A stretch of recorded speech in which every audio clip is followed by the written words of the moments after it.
Hyundai si už dávno nedělá legraci ze souseda z Boleslavy, místo toho dělá poctivá a praktická auta, která lidé chtějí. Hyundai i30 je nejprodávanějším modelem značky na českém trhu a zároveň nejprodávanějším vozem mezi privátními zákazníky. Populární je ale i u firem. Letos prošel už druhým faceliftem. Vítejte u dalšího videa magazínu Flotilla. Model Hyundai i30 je pevnou součástí českých firemních flotil. Jde o spolehlivé a cenově dostupné vozidlo, které fleetovým manažerům a svým uživatelům nabízí několik klíčových benefitů. Jeho popularita ve verzi kombi se obzvlášť zvýšila s ukončením výroby dlouhé verze Fabie. A velkou předností jsou i krátké dodací termíny v horizontu 1 až 3 měsíců. Vzhledově druhý facelift třetí generace prakticky nepoznáte. Design auta je sice plný různých geometrických tvarů, zejména na přídi, ale asi by ho málo kdo označil jako vzrušující nebo extravagantní. A že taková auta Hyundai umí. Staria nebo nové Santa Fe jsou toho příkladem. Facelift i30 se tak drží hodně při zdi a pozná ho opravdu jen poctivý pozorovatel nebo znalec. A to třeba podle jiných krytů mlhovek nebo nově navržené mřížky masky chladiče s ozdobným prvkem pod prostorem pro registrační značku.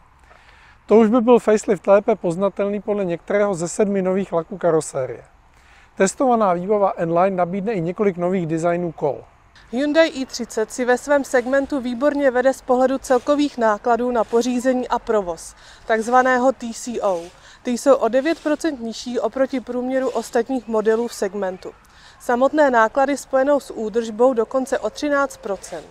Business Lease vychází z vlastních údajů a zkušeností, spravujeme pro své klienty totiž přes 300 vozidel tohoto modelu.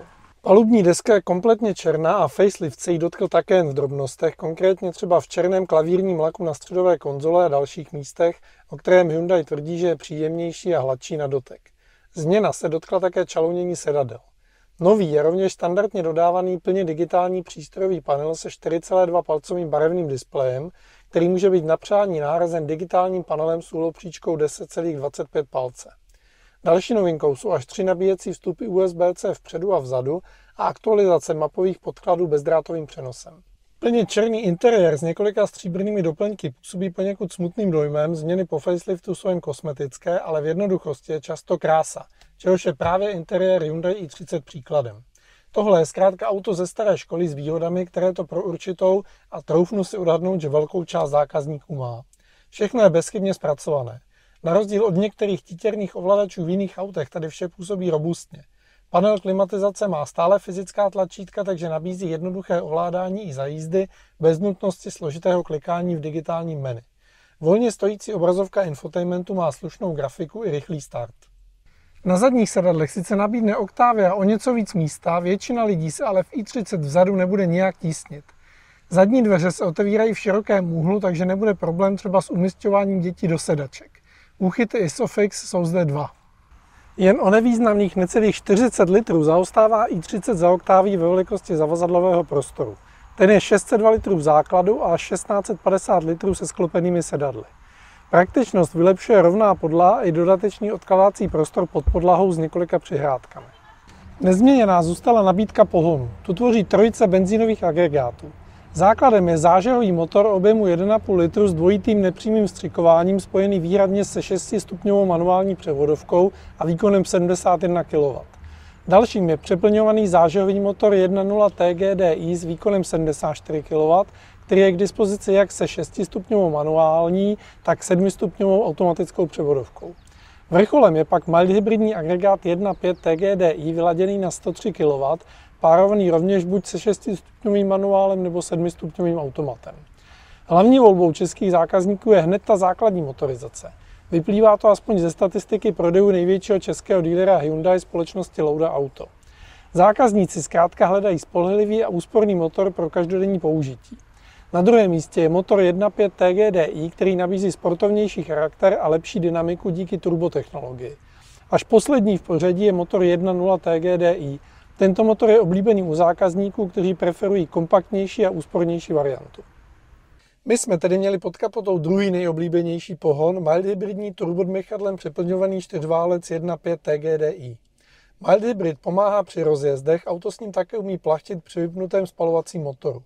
Jeho 103 kW jsou pro rodinný vůz dostačující, na 100 se auto dostane těsně pod hranicí 10 sekund, konkrétně 9,9 sekundy. Žádný závodník to tady není, ale výhodou agregátu je jeho pružnost v širokém rozsahu otáček a dobré spojení s automatickou převodovkou. Hluk v kabině je po většinu času na nízké úrovni. Spotřeba by se měla oficiálně pohybovat mezi 5,7 a 6,4 litry na 100 km. My jsme se během týdenního testování dostali na 6,7 litrů na 100 km. I na 18-palcových kolech je podvozek celkem komfortní, neuskakuje na nerovnostech a nestrácí jistotu ani v zatáčkách.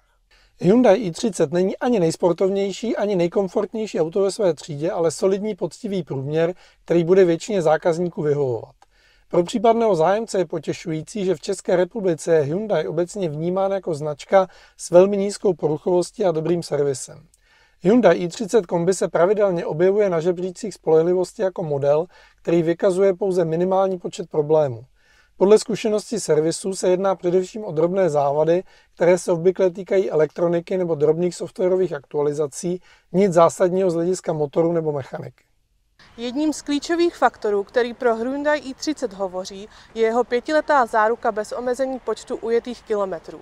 To snižuje riziko spojené s dlouhodobým provozem a dává firemním zákazníkům jistotu v případě neočekávaných oprav. Pokud k ním ale přeci jen dojde, je vám k dispozici opravdu široká síť více než 60 autorizovaných servisů po celé České republice. i30 je oblíbená také v českých domácnostech, a to i jako ojeté auto. I díky tomu, že se vůz vyrábí v Nošovicích, v jednom z nejmodernějších závodů v Evropě, je vnímán jako kvalitní vůz za rozumnou cenu. Udržuje si i vysokou hodnotu i po několika letech provozu a dovoluje nám v Business Lease poskytovat operativní leasing za opravdu ekonomických podmínek. Hyundai vždy uměl se svým hlavním konkurentem z Mladé Boleslavi bojovat také cenami a platí to i pro model i30. Aktuální ceníky Hyundai jsou komplikované v tom, že kromě ceníkové a akční ceny obsahují ještě cenu s výkupním bonusem a čtvrtou cenu s výkupním bonusem při využití úvěru Hyundai. A k tomu ještě existují limitované edice. Verze před faceliftem se v případě kombíku doprodává od 524 990 s motorem 1.5 v ceníkové ceně nebo 459 990 v akční ceně. S výkupním bonusem a úvěrem pak od 399 990. Faceliftovaný kombík pak se stejným motorem vyjde na standardní cenu 519 990, v akční ceně na 479 990. Ceníkově tak novinka zlevnila, v praxi o 20 000 dražila. To se ale bavíme o základní výbavě komfort. Ta obsahuje třeba manuální klimatizaci, přední i zadní parkovací senzory nebo zadní parkovací kameru. U českých zákazníků je podle statistik velmi populární výbavový stupeň Smart a N-Line.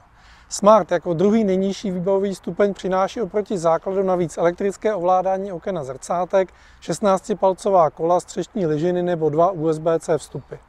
Výbava N-Line je naopak druhá nejvyšší a přináší navíc automatickou klimatizaci, dešťový senzor, vyhřívaná přední sedadla, startování tlačítkem nebo sadu sportovních designových doplňků. Naše vrcholná motorizace v výbavě N-Line vyjde ceníkově na 679 990 korun. A co na nový Hyundai i30 říkáte vy? Díky za názory, za odběr a příště zase na viděnou.